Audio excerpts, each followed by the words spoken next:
देखो भाई, संविधान की अनुसूचियाँ आप पढ़ना, तो संविधान की अनुसूची में मूल संविधान में 8 अनुसूचियाँ ही, वर्तमान में 12 अनुसूचियाँ, ठीक है। मूल संविधान में कितनी, 8 अनुसूचियाँ, वर्तमान में आपने 12 अनुसूचियाँ। सारनु पहला प्रथम अनुसूची की बात करा तो मूल संविधान में ही जेकिन तो संविधान संशोधन कोई हो सी को नहीं तो सिद्धि हो सी।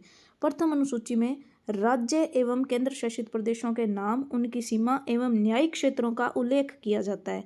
तो सिंपल सी बात होगी कि भाई राज्य और यूटी जे का है बांगो नाम के हो सी, बाकी सीमा कितनी कितनी हो सी और बाकी न्यायिक क्षेत्र का उल्लेख किया जाता है। अब इसके अंदर क्या है कि जब भारत का पुनर्गठन हो रहा था तो 7वां अमेंडमेंट एक्ट 1956 के अंदर होता है, और उस अमेंडमेंट एक्ट के द्वारा प्रथम अनुसूची के अंदर 14 राज्य और 6 यूटी रखे गए थे। 14 राज्य और 6 यूटी जो वो रखे गए थे, 6 यूटी रखे गए थे इसके अंदर। तो वर्तमान के अंदर जो है राजस्थान के अंदर, सॉरी, भारत के अंदर 28 राज्य और 8 यूटी है, 28 राज्य और 8 यूटी है, ठीक है भाई।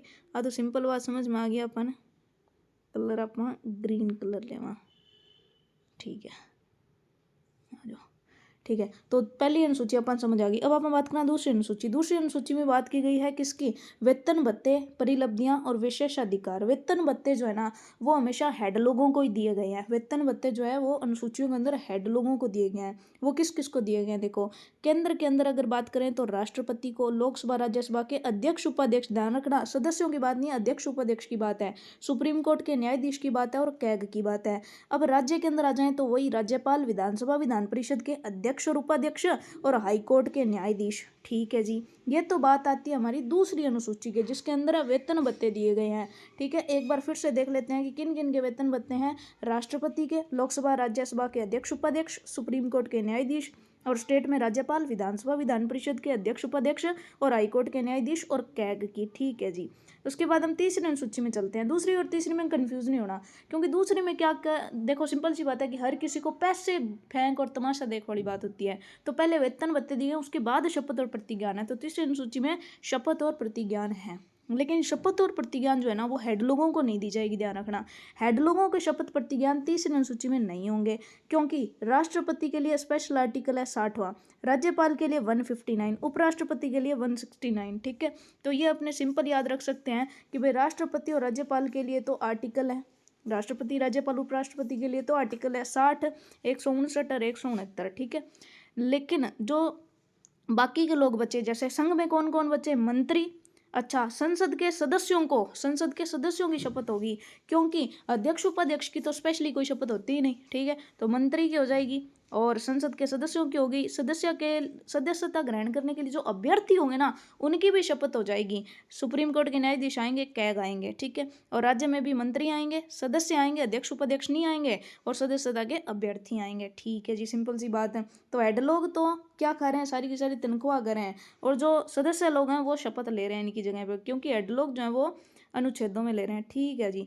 चौथी अनुसूची में सिंपल सी बात की गई है कि भाई राज्यसभा की सीटों का आवंटन राज्यों और यूटी में कैसे कैसे होगा, किस यूटी को, किस जो राज्य को है वो कितनी सीटें मिलेगी राज्यसभा के अंदर, ये चौथी अनुसूची में रखी गई है, ठीक है। इसका उल्लेख अगर कोई चेंज होता है तो वो चौथी अनुसूची में चेंज होगा, पूरे संविधान में चेंज नहीं होगा। उसके बाद है पांचवी अनुसूची। पांचवी और छठी अनुसूची बहुत ही इंटरेस्टिंग सी अनुसूची है।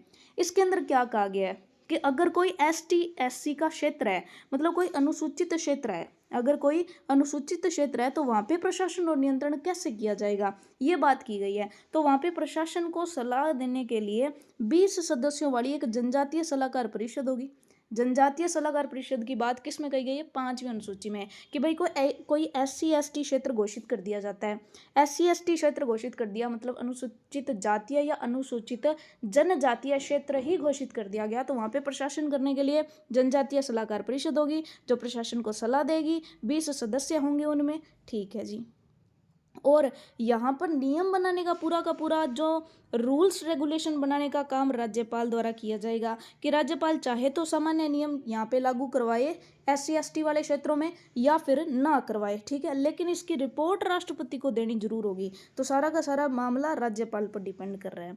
अब पांचवी अनुसूची तो होगी पूरे भारत के लिए, लेकिन 4 राज्य ऐसे हैं भारत के अंदर जिनके लिए स्पेशल अनुसूची बनाई गई है, मतलब पांचवी अनुसूची से उनका काम ही नहीं चल रहा भाई।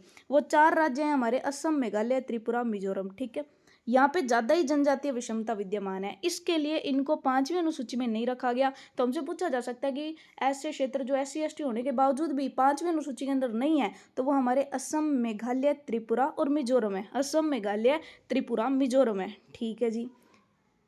अब यहाँ पे क्या होगा, पहले हमने देखा कि SC ST के प्रशासन के लिए जो क्षेत्र थे वहाँ पर सलाहकारी परिषद होती थी। यहाँ पे सलाहकारी नहीं होगी, यहाँ पे स्वशासन परिषद होगी, स्वायत्त परिषद होगी, मतलब ये शासन खुद ही करेंगे। ठीक है, ये शासन भी खुद ही करेंगे। इसके अंदर क्या होंगे कि भाई 30 सदस्य होंगे, 30 सदस्यों वाली स्वशासी परिषद बनाई जाएगी राज्य के अंदर। ठीक है, जिसमें 26 तो वोटिंग से चुने जाएंगे, 4 मनोनीत होंगे।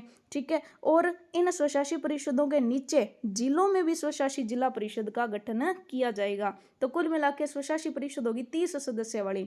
ठीक है, तो दोनों में अगर डिफरेंस देखें तो इसके अंदर पूरा होगा। ठीक है, जनजातीय सलाहकार परिषद होगी 20 सदस्यों वाली। चाहे तो सामान्य नियम लागू हो चाहे ना हो, ये राज्यपाल डिसाइड करेगा, लेकिन रिपोर्ट राष्ट्रपति को जरूर देगा। 6ठी अनुसूची में 4 ही राज्य, असम, मेघालय, त्रिपुरा, मिजोरम। ये 5वीं अनुसूची में नहीं है। यहाँ पे जनजातीय विषमता कुछ ज्यादा है। यहाँ पे स्वशासी परिषद होगी, 30 सदस्य होंगे, 26 वोट से 4 मनोनीत होंगे। स्वशासी जिला परिषद भी स्वशासी परिषद के अंतर्गत काम करेगी। अब SC ST की बात की हमने यहाँ पे कि SC ST वाले क्षेत्र, तो यहाँ पे कन्फ्यूजन आती है कि भाई SC ST वाला क्षेत्र कौन सा होगा, कौन डिसाइड करेगा।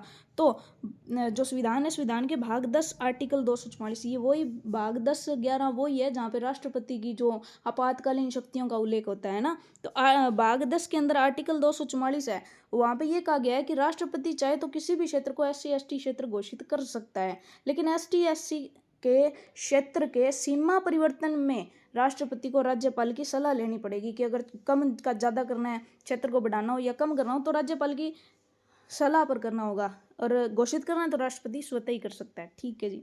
अब हमने चलते हैं 7वीं अनुसूची। 7वीं अनुसूची देखो, भाग 10 में आर्टिकल 244 हमने पढ़ा है। अब पढ़ रहे हैं भाग 11 आर्टिकल 246। भाग 11 आर्टिकल 246 में ये बात की गई है कि राज्य और केंद्र में शक्तियों का बंटवारा होना चाहिए। राज्य और केंद्र में शक्तियों का बंटवारा होना चाहिए। ठीक है, कुछ काम राज्य करे, कुछ काम केंद्र करे। तो 7वीं अनुसूची को बाद में पढ़ेंगे, पहले ये देख लो। भाग 11 आर्टिकल 246 में कहा गया है कि राज्य व केंद्र में शक्ति का बंटवारा होगा। ठीक है, इसके लिए 3 सूची बनाई जाएगी, संघ सूची, राज्य सूची और समवर्ती सूची। संघ सूची में केंद्र नियम बनाएगा, राज्य सूची में राज्य कानून बनाएगा, और समवर्ती में दोनों बनाएंगे, केंद्र भी बनाएगा, राज्य भी बनाएगा। लेकिन अगर टकरा जाए तो केंद्र वाला ही माना जाएगा। ठीक है, लेकिन इन सूचियों में क्या क्या विषय रखे जाएंगे, इसका उल्लेख 7वीं अनुसूची के अंदर मिलता है। 7वीं अनुसूची बताती है कि संघ सूची में 97 विषय थे पहले, राज्य सूची में 66 रखे गए, और समवर्ती सूची में 47 रखे गए। लेकिन वर्तमान की हम अगर याद करें तो 98, 59 और 52 है। 98, 59, 52, 98, 59, 52, 98, 59, 52 वर्तमान के अंदर है, ये हमें याद रखना है। तो ये होगी हमारी 7वीं अनुसूची। 8वीं अनुसूची हमें पता है कि भाई भाषा से रिलेटेड है, भाषा से रिलेटेड है। 26 जनवरी 1950 को जब संविधान लागू हुआ तो हमारे पास 14 भाषाएं थी। 8वीं अनुसूची के अंदर 14 भाषाओं का उल्लेख किया गया था, लेकिन बाद में मतलब वर्तमान के अंदर हमारे पास 22 भाषाएं हैं। तो 22 भाषाएं हो गई टोटल, पहले 14 भाषाएं थी। ठीक है, तो कुल मिला के 8 भाषाएं और जोड़ी गई, किसके माध्यम से, संविधान संशोधन के माध्यम से। ठीक है, और जब भी कोई भाषा नहीं ऐड होगी तो किस में चेंज आएगा, 8वीं अनुसूची में चेंज आएगा। ठीक है जी। अब ये भाषाएं देख लो कि कौन कौन सी हैं। सबसे पहले 21वां संविधान संशोधन होता है, फिर 71वां, और इन दोनों को जोड़ दें तो 52 बनता है। 21, 71, 52, 21, 71, सॉरी 52 नहीं 92, 21, 71, 92। ठीक है, 21वां होता है 1967 में, 71वां होता है 1992 में, और 92वां होता है 2003 के अंदर। तो 21वां जो संविधान संशोधन होता है वो 1967, 71वां 1992, 92वां 2003। सबसे पहले हमने सिंधी भाषा को जोड़ा, और जैसे ही सिंधी भाषा को जोड़ा तो ये अपने याद रखेंगे कि भाई 1, 3 और 4, पहले एक भाषा जोड़ी, फिर 3 भाषा जोड़ी, फिर 4 भाषा जोड़ी। सबसे पहले हमने सिंधी भाषा जोड़ी, उसके बाद हमने कहा कि भाई मणिपुर और नेपाल वाले कहते हैं हम पीछे क्यों रहे, तो मणिपुर नेपाल वाले पीछे नहीं रहे, कोंकणी वाले भी पीछे नहीं रहे, तो मणिपुरी कोंकणी नेपाली, मणिपुरी कोंकणी नेपाली। और फिर लास्ट में जो बुड्ढे और डोगरे लोग थे उनको भी लाया गया, तो बोडो, डोंगरी, मैथिली और संथाली। तो सिंधी, मणिपुरी, कोंकणी, नेपाली दूसरे में, और तीसरे में बोडो, डोंगरी, मैथिली, संथाली। इन सभी का जो वो क्या किया गया, संविधान के अंदर जोड़े गए। अब अपने बात करते हैं 9वीं अनुसूची। तो भाई 9वीं अनुसूची जो है, 9वीं 10वीं 11वीं 12वीं ये अनुसूचियाँ संविधान संशोधन से जोड़ी जाएंगी। किसके माध्यम से जोड़ी जाएंगी? संविधान संशोधन के माध्यम से। पहला ही संविधान संशोधन करके हमने 9वीं अनुसूची जोड़ दी। प्रथम संविधान संशोधन 1951, क्योंकि उस समय भूमि सुधार की बहुत बड़ी मांग उठ रही थी, तो हमने भूमि सुधार कर दी और जागीरदारी प्रथा खत्म कर दी। ठीक है, और हमने ये कहा गया कि भाई भूमि सुधार और जागीरदारी प्रथा से कोई बाद में छेड़छाड़ ना करे, इसलिए हमने ये कहा कि न्याय जो 9वीं अनुसूची है इसकी न्यायिक समीक्षा नहीं हो सकती। हमने उस समय ये रखा मूल संविधान में कि भाई 9वीं अनुसूची की न्यायिक समीक्षा नहीं हो सकती, मतलब सुप्रीम कोर्ट इसमें अड़ंगा नहीं डाल सकता। कोई भी जाके सुप्रीम कोर्ट में जो है जाके ये नहीं कह सकता कि मैं जागीरदार हुआ करता था मेरे से जमीन छीन ली, ना ना ना, न्यायिक समीक्षा हो ही नहीं सकती 9वीं अनुसूची की। ये बात स्टार्टिंग में थी, लेकिन इसका फायदा जो है गलत फायदा उठाने लगे राज्य भी। वो कोई भी कानून बनाते और किस में डाल देते? 9वीं अनुसूची में। अनुसूची में डालते ही क्या हो जाता? वो तो भाई फिक्स हो जाता। तो फिर एक वाद आता है आई.आर. कोएल्हो वर्सेस तमिलनाडु वाद। आई.आर. कोएल्हो वर्सेस तमिलनाडु वाद। आई.आर. कोएल्हो वाद का निर्णय होता है 24 अप्रैल 1973। तब ये कहते हैं कि 24 अप्रैल 1973 से तो पहले जो हो गया उनकी समीक्षा तो नहीं की जाएगी, लेकिन बाद में जो भी होगा उनकी समीक्षा की जाएगी, और अगर वो गलत निकले तो उनको हटाया भी जाएगा। तो बाद वालों की समीक्षा होती है। तो ये डेट काफी इंपॉर्टेंट है, 24 अप्रैल 1973। उसके बाद अपने बात करते हैं नेक्स्ट हमारी 10वीं अनुसूची। 10वीं अनुसूची देखो, पहले हमने जो पहली 9वीं अनुसूची है उसके लिए प्रथम संविधान संशोधन किया 1951 के अंदर, और यहाँ पर 1985 के अंदर 52वां संविधान संशोधन करेंगे। ठीक है, उसका तो सन 1951 था और ये अमेंडमेंट ही 52वां है। तो 52वां अमेंडमेंट एक्ट 1985, 52वां अमेंडमेंट एक्ट 1985, इसमें हमने आर्टिकल 101, 102, 190 और 191 में परिवर्तन लाए गए। 10वीं अनुसूची के अंतर्गत इसको रखा गया। 10वीं अनुसूची दो काम करती है, एक तो दल बदल पर रोक लगाती है, और दूसरी 10वीं अनुसूची में हमने राजनीतिक दल शब्द का प्रयोग किया। तो इस बहाने से राजनीतिक दल नाम का शब्द जो है ना वो संविधान के अंदर प्रयोग हो गया। ठीक है, तो राजनीतिक दलों को संवैधानिक मान्यता किससे मिली है? 10वीं अनुसूची के अंदर। ठीक है, क्योंकि राजनीतिक दल ये जो शब्द है ये 10वीं अनुसूची के अंदर ही प्रयोग हुआ है, इसका मतलब संविधान के अंदर इंक्लूड हो गया। 10वीं अनुसूची कहती है कि वह सदस्य नियोग्य हो जाएंगे। 3 कंडीशन बताती है कि कोई भी सदस्य है जो है उसकी सदस्यता खत्म हो जाएगी यदि वो क्या कर दे? अपने दल से त्याग पत्र दे दे। कि भाई अगर वो अपने दल के साथ क्या कर रहा है, भाई देशद्रोह कर रहा है, देशद्रोह नहीं कह सकते हैं कि भाई अपने दल के साथ धोखा कर रहा है ना, तो उसका पद भी नहीं रहेगा। ये है दल बदल पर रोक। ठीक है, कि अगर वो अपने दल से त्याग पत्र दे दे तो उसका खुद का पद है, चाहे वो सांसद है चाहे विधायक है, वो खत्म हो जाएगा। अगर वो दल के विरुद्ध मतदान कर दे, ठीक है, तो भी वो दल से निकल जाएगा। दल से निकलते हैं उसकी सदस्यता भी चली जाएगी, मतलब जो उसका पद होगा वो भी चला जाएगा। मतदान में अनुपस्थित रहे और 15 दिन तक उसको दल माफी ना दे, तब भी उसका पद समाप्त हो जाएगा और वो अयोग्य हो जाएगा। अब उसके बाद है कि अगर कोई निर्दलीय सदस्य जीता है और वो बाद में दल ज्वाइन कर ले, तब भी उसका पद चला जाएगा। अगर कोई मनोनीत सदस्य है 6 माह के अंदर दल ज्वाइन कर ले कोई बात नहीं, लेकिन 6 माह के बाद अगर दल ज्वाइन करता है तो वो क्या हो जाएगा? वो अयोग्य हो जाएगा। अब दल बदल में कुछ अपवाद थे। पहले क्या होता था कि अगर 1/3 सदस्य एक साथ दल को छोड़ते तो फिर हम ऐसे नहीं बोलते कि इन्होंने दल बदला, हम ऐसे कहते कि दल टूट गया।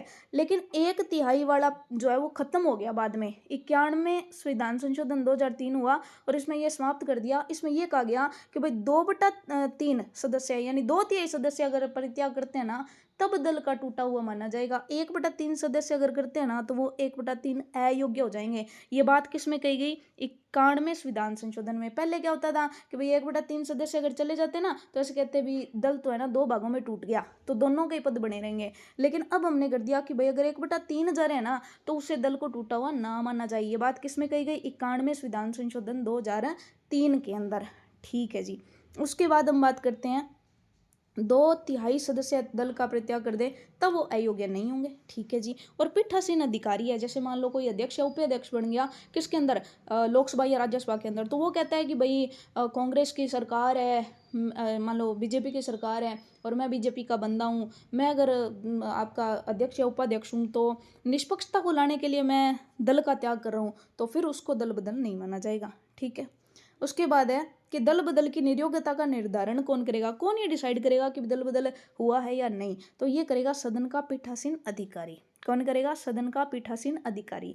तो मूल संविधान में ये था कि पीठासीन अधिकारी ने जो कह दिया उसकी बात माननी पड़ेगी। मूल संविधान में नहीं, सॉरी, जब ये बनाया गया, जब ये 10वीं अनुसूची बनाई गई हमारा कौन सा संविधान संशोधन, 52वां संविधान संशोधन 1985 में ये कहा गया जब 10वीं अनुसूची बनाई गई कि भाई सदन का पीठासीन अधिकारी जो कर दे वो कर दे। लेकिन इसमें कियोतो होलोहन वाद आया, उसमें कहा गया कि पीठासीन अधिकारी दुर्भावनावश ये न कर दे, इसके लिए उसकी न्यायिक समीक्षा की जानी जरूरी है। और अगर दुर्भावनावश किया है तो कियोतो होलोहन वाद जो 1992 में आया वो कहता है कि उसको पुनर्नियुक्ति दी जाए, उसका पद समाप्त न किया जाए। ठीक है जी। अब उसके बाद है 11वीं अनुसूची और 12वीं अनुसूची। 11वीं अनुसूची जो है वो 73वें संविधान संशोधन 1992 से जोड़ी गई और 12वीं अनुसूची 74वें संविधान संशोधन 1992 में जोड़ी गई। तो 73वें से 11वीं, 74वें से 12वीं, 1992 ठीक है। 11वीं अनुसूची में पंचायती राज के 29 विषय रखे गए और इसके जो है 12वीं अनुसूची में 74वां संविधान संशोधन नगरीय शासन के 18 विषय रखे गए। ठीक है, तो इस प्रकार से ये अनुसूचियां हमारी हो जाती है कंप्लीट।